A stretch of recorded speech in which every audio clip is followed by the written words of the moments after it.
혹시 여러분들이 영화를 많이 보시는지 모르겠는데 영화들을 보다 보면 이런 클리셰를 가진 영화들이 많이 있습니다. 주인공이 위기의 순간에 악당을 물리치고 사랑하는 사람이나 자신이 구해야 될 사람, 이제 유력 인사를 구하죠. 그리고 일이 해결됨에 이제 안심하거나 사랑하는 사람을 부둥켜 안고 좋아합니다. 근데 갑자기 죽은 줄 알았던 악당이 거의 죽어가는 상태에서 쏜 총에 구한 사람이 맞고 이제 죽죠.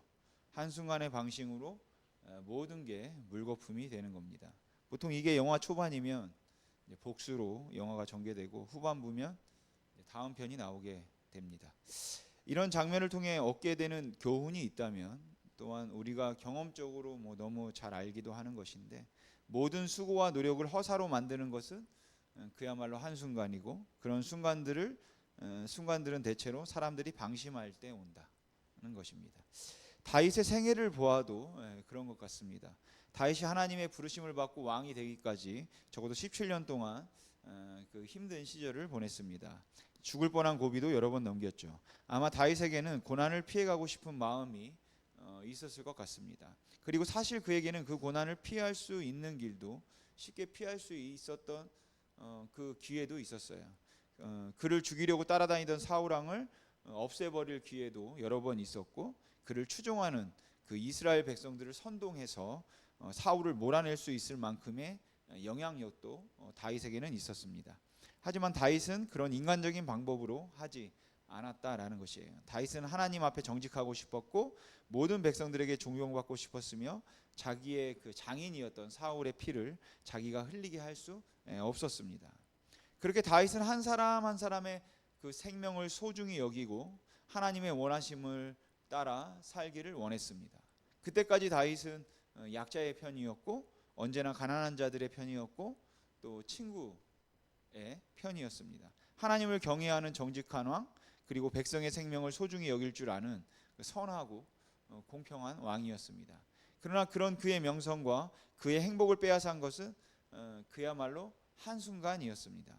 모든 것이 형통하고 이제 다 되었다 싶었을 때 마귀는 다윗을 유혹했습니다. 그리고 다윗은 그 유혹을 물리칠 수 없었죠. 왜냐하면 방심했기 때문입니다. 평생을 가난한 자, 약자의 편에 서 있던 그가 가장 약한 사람을 없앴고 평생을 친구들과 함께 우정을 다지며 의리로 살았던 다윗이 자기의 가장 가까운 사람이라고 말할 수도 있고 가장 가까운 친구였다고 할 수 있는 그 친근인 우리야를 죽였습니다. 여러분, 잘 됐다 싶을 때 조심해야 합니다. 물론 사람이 넘어지는 데는 여러 가지 이유가 있겠지만 가장 비참하고 가장 애석할 때는 교만에 의해서 넘어지는 것이죠. 그래서 교만은 무지보다 훨씬 더 무섭습니다. 한 번은 대장 마귀가 부하 마귀들을 데리고 정찰을 나갔습니다. 나가서 보니까 한 남자가 진리의 한 조각을 어디서 찾았는지 그 진리 한 조각을 발견하고는 너무너무 좋아하고 있는 거예요. 그렇게 진리의 한 조각을 발견하고 좋아하고 있는 그 모습을 보면서 부하 마귀가 말했습니다. 대장님, 저자가 진리를 발견한 것 같습니다. 가서 빼앗아 올까요? 그러자 노련한 대장 마귀가 말합니다. 가만두어라.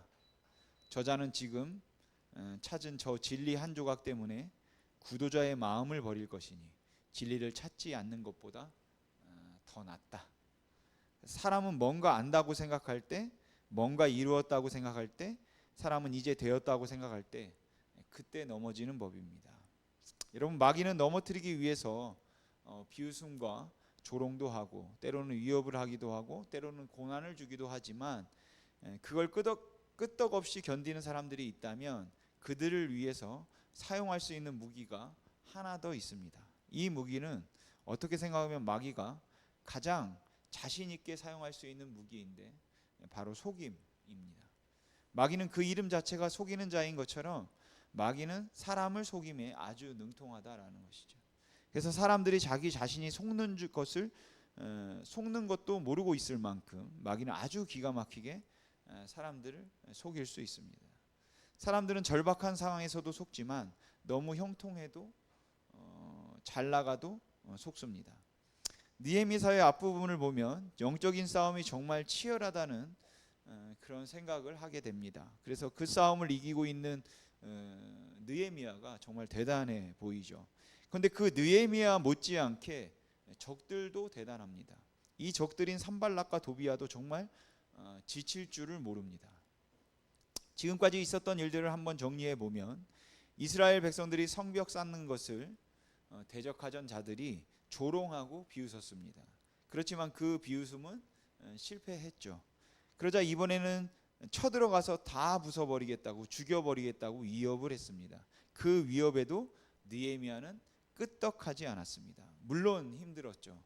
하던 일을 멈추어야 했고, 또 파수꾼을 세우기 위해서 사람을 줄여야 했고, 또 일하는 사람들도 한 손에는 칼을, 한 손에는 삽을 들고 일해야 했고, 또한 항상 그 망을 보면서 일을 해야 했으니까 정말 피곤하고 힘들었습니다. 하지만 그 위협도 잘 이겨냈습니다. 그리고 난 다음에 이스라엘 백성들끼리 또 내분이 있었죠. 아마 적들은 속으로 쾌재를 불렀을지 모릅니다. 근데 느헤미야는 그 문제도 잘 해결하여 인간의 이기심도 극복할 수 있었습니다. 그래서 성벽을 쌓는 일은 일사천리로 진행이 되었다라는 것이에요. 그럼 적들이 볼 때 문제는 누굴까요? 문제는 누구인 겁니까? 결국 문제는 느헤미야인 겁니다. 느헤미야만 없으면 되죠. 이전에도 이들이 성벽을 쌓으려고 시도했지만 번번이 실패했는데 이번에 잘 되는 것을 보면 순전히 느헤미야가 문제인 겁니다. 느헤미야 때문인 것이죠. 그러니까 느헤미야만 죽이든지 넘어뜨리면 되는 겁니다. 그래서 지금까지는 이스라엘을 방해했던 이 적들이 이제 느헤미야를 집중적으로 공격하기로 합니다. 암살을 하든 아니면 회유를 하든 느헤미야가 넘어지면 이스라엘 백성들은 흩어질 것이기 때문입니다. 오늘 본문의 시작은 이렇습니다. 이제 공사가 다 끝났다는 소문이 세상으로 퍼져나가서 그 대적들도 공사가 끝났다는 소식을 이제 들었습니다. 그런데 느헤미야는 말하기를 아직 문을 달지 않았는데 그런 소문이 났다. 이렇게 말하죠. 사실 문만 달면 공사가 다 끝나는 거니까 공사가 끝났다고 말해도 될 것 같은데 느헤미야는 아직 문을 달기 전이었다. 이렇게 이야기를 한다라는 것이에요. 그러니까 벽을 다 쌓기는 했지만 문을 달지 않았다라는 이 느헤미야의 말의 의미는 나는 아직 방심하지 않고 있었다. 긴장을 늦추지 않고 있다라는 것입니다. 그런데 바로 그때 산발랏이 사람을 보냈습니다. 그리고 느헤미야를 만나자고 하는 거예요. 공사가 다 끝났는데 만나자고 했다면 어쩌면 이제 앞으로 잘해보자 이런 의미일 수 있습니다. 단순히 성벽을 쌓는 것이 문제가 아니라 총독으로서 그 땅을 앞으로 잘 다스려야 한다면 느헤미야가 이 적들의 그 권유도 그리 나쁘지 않은 요청이라고 할 수 있을 겁니다. 며칠 전까지 비웃고 위협했지만 소용없음을 알고 화해를 청하는데 그걸 거절하는 것도 어쩌면 또 소인배의 그런 모습이죠. 하지만 만일 거기에 함정이 있다면 어떻겠습니까? 화해하자고 말하는 거지만 화해하자는 것이 아니라 사실은 죽이려는 거라면 어떻겠냐라는 것이에요.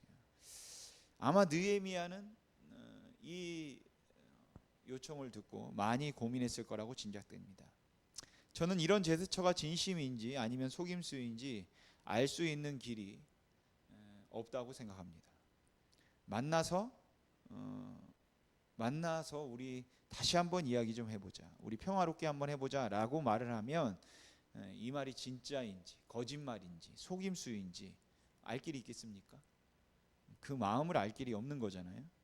그런데 어떻게 하면 저 말이 사실일까, 속임수일까를 아는 것, 그걸 구분하는 방법을 아는 것, 사실 그렇게 중요한 게 아닌지도 모르겠다고 생각합니다. 저는 처음에는 느헤미야가 그것이 속임수인 줄 몰랐을 거라고 생각해요. 그러니까 느헤미야가 그거에 속지 않았는데, 그렇게 느헤미야가 속지 않았던 것은 그들의 말이 속임수임을 알아낼 수 있는 영적 분별력이 있었기 때문이 아니라는 것입니다. 즉 산발락과 도비야는 워낙에 이게 워낙에 못된 놈들이니까 저들이 하는 말들은 하나도 들을 것이 없다고 생각해서 무조건 그들과는 대화하지 않기로 했던 그 굳은 마음 때문에 느헤미야가 그 속임수에 안 넘어 그 속임수에 넘어가지 않았던 게 아니라는 것이에요. 만일 그랬더라면 느헤미야도 나쁜 것이죠. 왜냐하면 진정으로 그들이 회개하고 뭐 화해를 신청했다면 그들을 받아줄 여유가 그에게 없었기 때문이고 그저 선입견으로 사람을 잘못 판단하고 있는 것이기 때문입니다. 여러분, 느헤미야가 속지 않은 것은 그들의 말이 속임수인 걸 알아낼 수 있는 그 영적 분별력이 그에게 있거나 아니면 그냥 그 사람들은 처음부터 악하다고 간주하고 상종하지 않기로 했기 때문에 그런 것이 아니라 사실은 그에게 확실한 원칙과 소신이 있었기 때문이라고 저는 생각합니다. 그들의 요청에 대한 느헤미야의 대답은 간단했습니다. 아직 일이 끝나지 않았기 때문에 자리를 비울 수 없다. 사실 느헤미야가 그들이 음모를 꾸미고 있다는 걸 안 건 그 일 후에요. 나중 일입니다. 그러니까 느헤미야가 움직이지 않은 것은 의심 가는 부분이 있어서 그들의 속셈을 눈치채서가 아니라 이 역사를 마치기 전까지는 내가 샴페인을 터뜨리지 않겠다는 그 긴장이 그에게 있었기 때문이다라는 것이죠. 그리고 우리에게도 이런 깨어있는 마음이 우리에게도 필요하다고 생각합니다. 사람을 속이고 사기를 치는 사람들은 피해자들의 심리 상태와 약점을 알고 접근하기 때문에 속을 수밖에 없습니다. 그래서 예수님께서도 거짓 선지자들을 조심하라고 하시면서 그들은 양의 탈을 쓴 이리와 같다라고 말씀하셨어요. 근데 우리는 햇님 달님 동화 같은 걸 생각해서 너희가 거짓 선지자를 조심하라 그들은 양의 탈을 쓴 이리다라고 이렇게 말을 하면 엄마로 변장한 호랑이를 금방 알아챈 것처럼 양의 탈을 쓴 거짓 선지자를 금방 쉽게 식별해낼 수 있을 거라고 생각합니다. 목소리가 이상하거나 아니면 그 뒤로 꼬리가 보이거나 혹은 뭔가 허름한 부분이 있어서 그걸 발견할 수 있을 거라고 생각하는 나는 알아채 이단이 우리 교회 들어오면 나는 알아챌 수 있다 이런 경향이 있는 것 같습니다. 그래서 속은 사람이 어리석다고 말할 수 있을 것 같은데 주님께서 그들은 양의 탈을 쓴 일이라고 이야기할 때 양의 탈을 썼다는 말은 이들이 속이려고 달려오면 아무도 모른다는 거예요. 끝까지 모르고 속고 나서 마지막에 아는 겁니다. 그러니까 우리에게 분별해낼 수 있는 그러한 영적 분별력이 없다라는 것이죠. 또한 주님께서 거짓 선지자를 조심하라고 하시면서 좋은 나무와 나쁜 나무의 비유도 말씀하셨어요. 열매를 보면 좋은 나무인지 나쁜 나무인지 알 수 있다. 근데 그렇다는 것은 열매를 볼 때까지는 그 나무가 좋은 나무인지 나쁜 나무인지 식별하기 열매를 보기 전에는 그 나무가 좋은 나무인지 나쁜 나무인지 식별할 수 없다. 어렵다는 것이죠. 그러니까 이 거짓 선지자를 조심하라는 예수님의 말씀은 식별할 수 있도록 조심하라는 것이 아니라 식별이 안 되니까 조심해라 라는 겁니다. 그래서 너희는 거짓 선지자를 조심하라는 주님의 말씀은 누가 거짓 선지자인지를 잘 분별할 수 있는 그런 능력을 요구하고 계시는 것이 아니라 거짓 선지자에게 넘어갈 만큼 방심하고 있는 것은 아닌지 자신의 마음을 잘 살펴라. 그것을 요구하고 있는 것입니다. 즉 우리의 마음이 준비되어 있으면 거짓 선지자에게 넘어가지 않는다는 것이에요. 요즘은 좀 줄어든 것 같은데 예전에 보면 인터넷에 대출 광고, 저금리 대안대출 그런 광고들 굉장히 많았습니다. 보통 그걸 보면서 저는 워낙 의심이 많기 때문에 이건 그 글씨체부터가 수상합니다. 그건 사기다.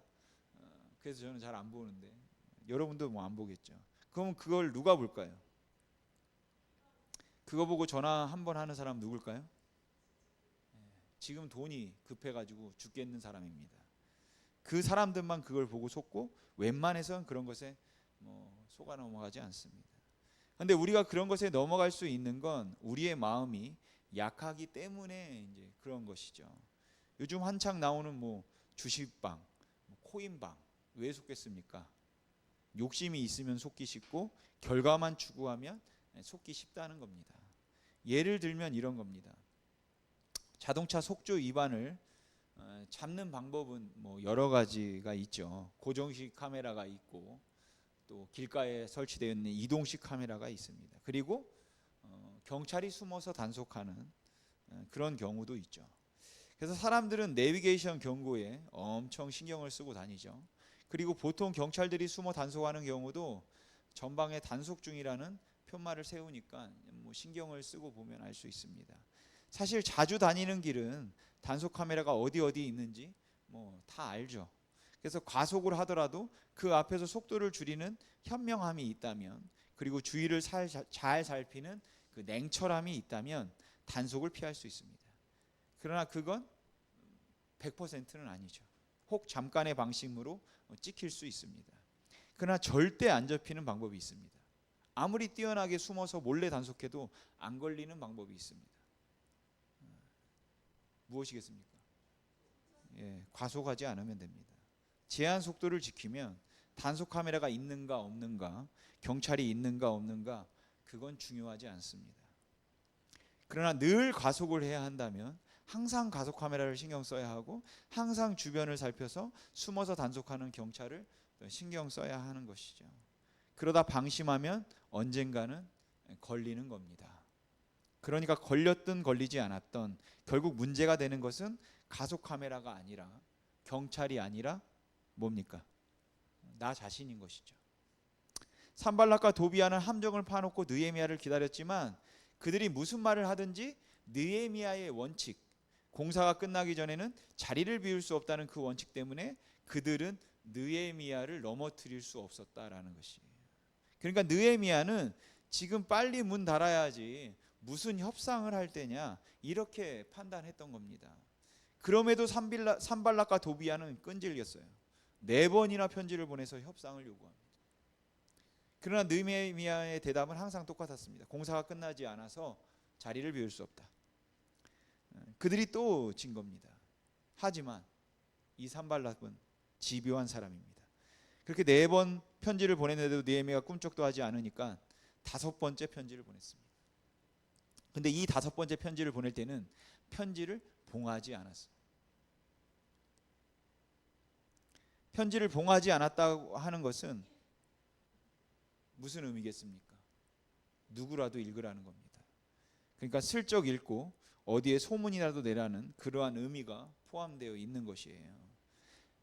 편지를 전하는 사람도 볼 수 있고, 편지를 받은 사람도 볼 수 있고, 느헤미야에게 전달하는 사람도 볼 수 있고, 원하면 누구든지 도대체 무슨 편지인가 하고 슬쩍 볼 수 있도록 했는데, 그 편지의 내용은 느헤미야가 왕이 되려고 한다는 소문이 있고, 선지자들의 공공연히 그렇게 말을 하고 다닌 것을 보아서 선지자와 느헤미야가 짜고 이 성벽을 완성하면 왕을 세우려고 하는 것 같은데, 그 이야기를 페르시아 왕에게 내가 전하기 전에 어서 만나자라는 내용이었습니다.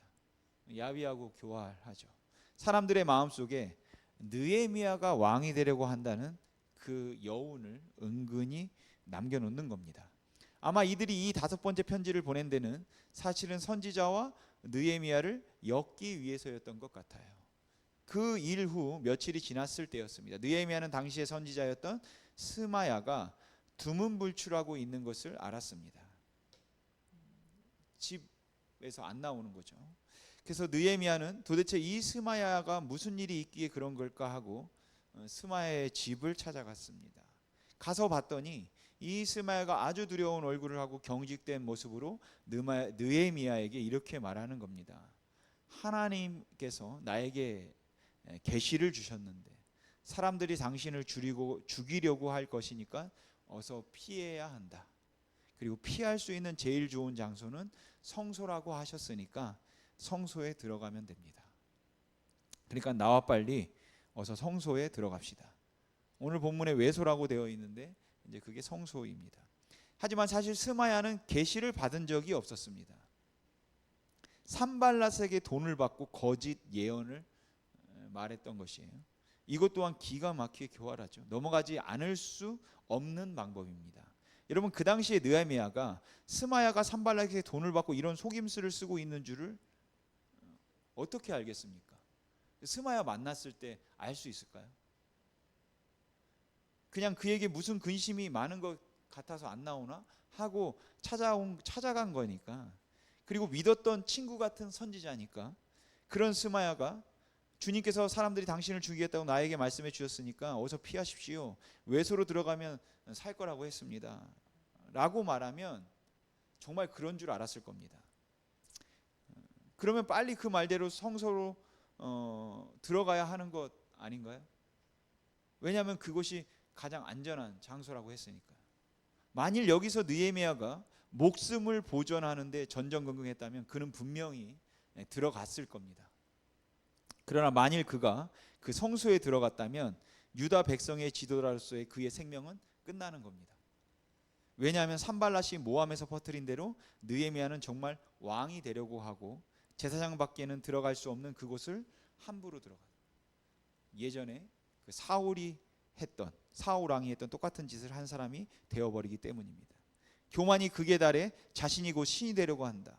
페르시아의 하수인으로 이곳에 와서 거룩한 성소를 더럽히고 있다 하는 소문이 돌았겠죠.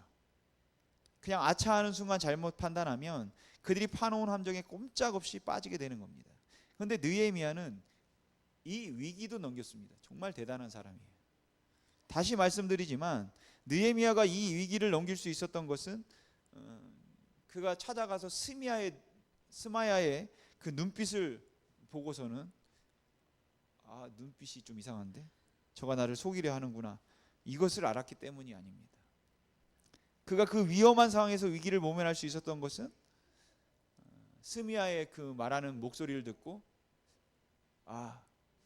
미세한 떨림이 있군, 거기에 뭔가 음모가 있다는 것을 알았기 때문에 직감적으로 이건 아니구나 하는 것을 알았기 때문이 아닙니다. 느헤미야가 그 유혹을 이길 수 있었던 것은 그는 성소에 들어가면 안 된다는 원칙을, 그 법을 알고 있었기 때문이 그렇습니다. 그리고 그 원칙을 지킨 것이죠. 그 원칙 때문에 그 시험과 유혹, 그 속임수를 물리칠 수 있었던 것입니다. 느헤미야가 넘어지지 않을 수 있었던 것은 상황이 아닌 원칙을 따라갔기 때문입니다. 그건 목숨을 보존하기 위해서 법을 어기지 않을 것이라는 원칙이죠. 하나님을 두려워해서 시작한 일인데 하나님의 명령을 어기는 일을 하지 않을 것이라는 그의 원칙입니다. 편하고 쉬운 것이 언제나 최선이라고 생각하지 않고 하나님의 말씀이 최선이다, 그것으로 생각하겠다는 그 원칙이 있었다라는 것이죠. 느헤미야를 원칙주의자라고 말한다면 이 말은 융통성도 없고 상황에 대한 판단력도 없는 사람이라는 그런 의미가 아닙니다.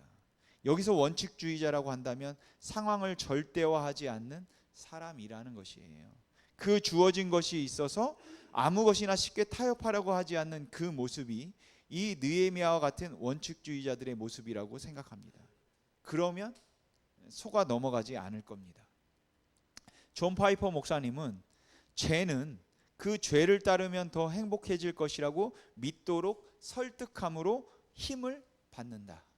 모든 유혹의 힘은 나를 행복하게 해줄 것이라는 유력한 가능성에서부터 비롯되는 것이다 라고 말했습니다. 저것이 나를 더 행복하게 해줄 것이고, 저것이 나를 더 기쁘게 해줄 것이고, 저것이 나에게 더 큰 만족과 더 큰 힘과 더 큰 권력을 보장해 줄 것이라고 하는 그것에 대한 가능성, 그 유력한 가능성을 믿으면 넘어진다는 것이에요.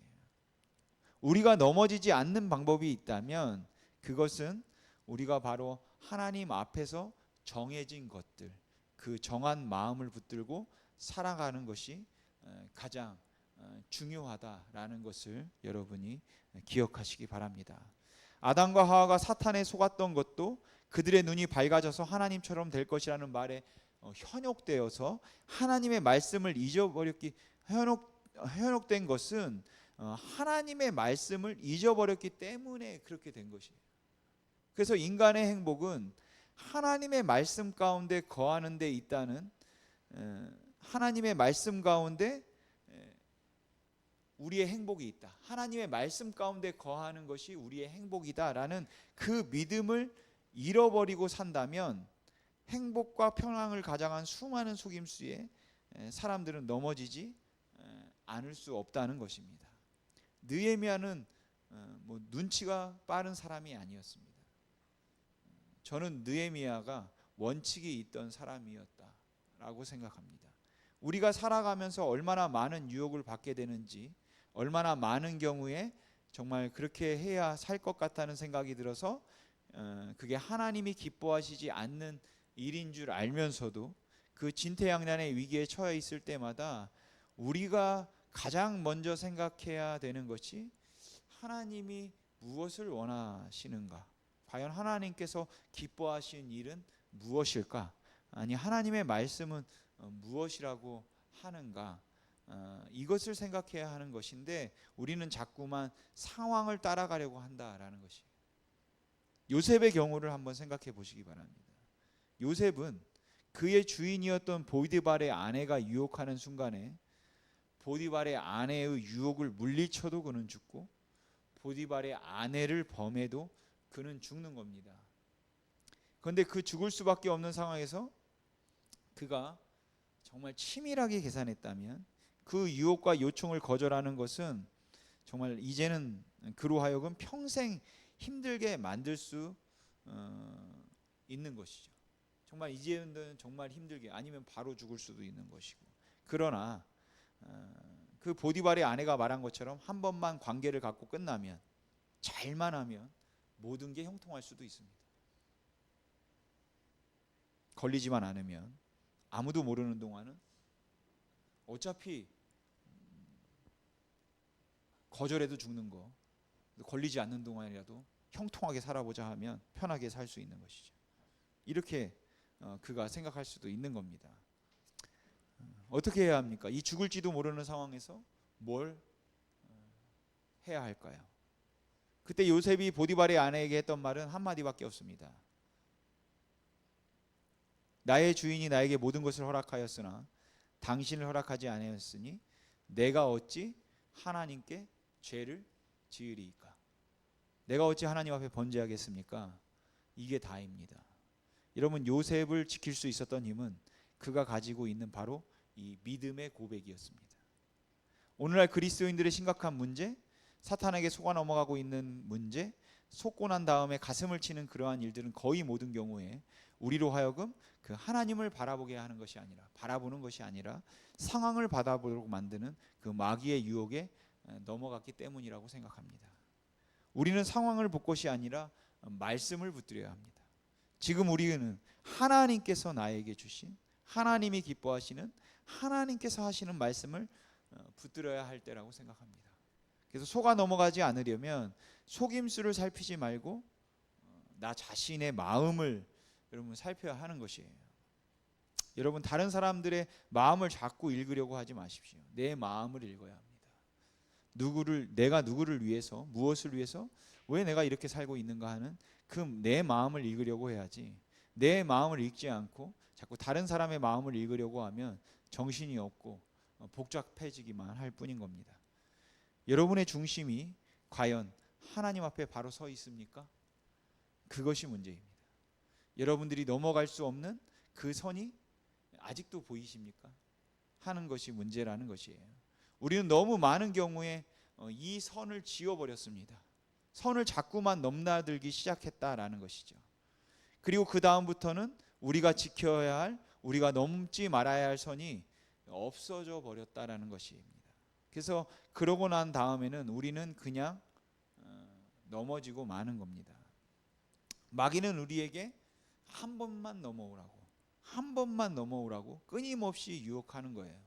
그리고 그거 한 번 넘어가서 한 번 부정한 것들에, 거짓된 것들에, 악한 것들에, 그게 돈이든 아니면 명예이든 권력이든 그 약한 것들에 거기에 한 번 손을 대면, 그러면 우리는 넘어지는 것입니다. 우리가 교회사를 통해서 알 수 있는 것도 너무 그럴듯한 상황들 때문에 정말 그렇게 하면 기독교가 부흥하고 잘 될 것 같고, 정말 그렇게 하면 교회가 성공할 것 같고, 목회가 성공할 것 같고, 정말 그렇게 하면 내가 잘 될 것 같은 생각 때문에 바로 그러한 유혹 때문에 넘어갔던, 넘지 말아야 할 그 선을 넘어간 순간부터 교회는 무너져 내렸습니다. 우리의 삶도 마찬가지입니다. 어려워서 힘들어서 그리고 너무 피곤하고 너무 부족해서 그래서 사람들이 넘어지는 거 아닙니다. 그 유혹에 속아서 선을 넘어갈 때 우리는 넘어지는 겁니다. 오늘 느헤미야를 우리가 기억했으면 좋겠습니다. 그에게는 원칙이 있었고 그래서 선을 지켰습니다. 그로 인해 그는 이길 수 있었어요. 느헤미야가 눈치가 백단이어서 이긴 거 아닙니다. 영적 분별력이 너무 뛰어나서 그가 이긴 거 아니라는 것이에요. 그는 오직 하나님을 바라보았고 그 하나님의 원하심을 알았고 그 정한 원칙과 선을 철저히 지킴으로 승리했습니다. 바라기는 우리 모두가 상황이 아닌 어떤 그 피할 수 있는 길이 아니라 그보다 하나님이 무엇을 원하시는가? 과연 하나님께서 기뻐하시는 것은 무엇일까? 하나님의 말씀은 무엇이라고 하시는가? 나의 중심이 과연 하나님 앞에 바로 서 있는가 하며 나의 마음을 살피며 선을 지킬 수 있는 저와 여러분이 되기를 주님의 이름으로 소망합니다. 기도하겠습니다.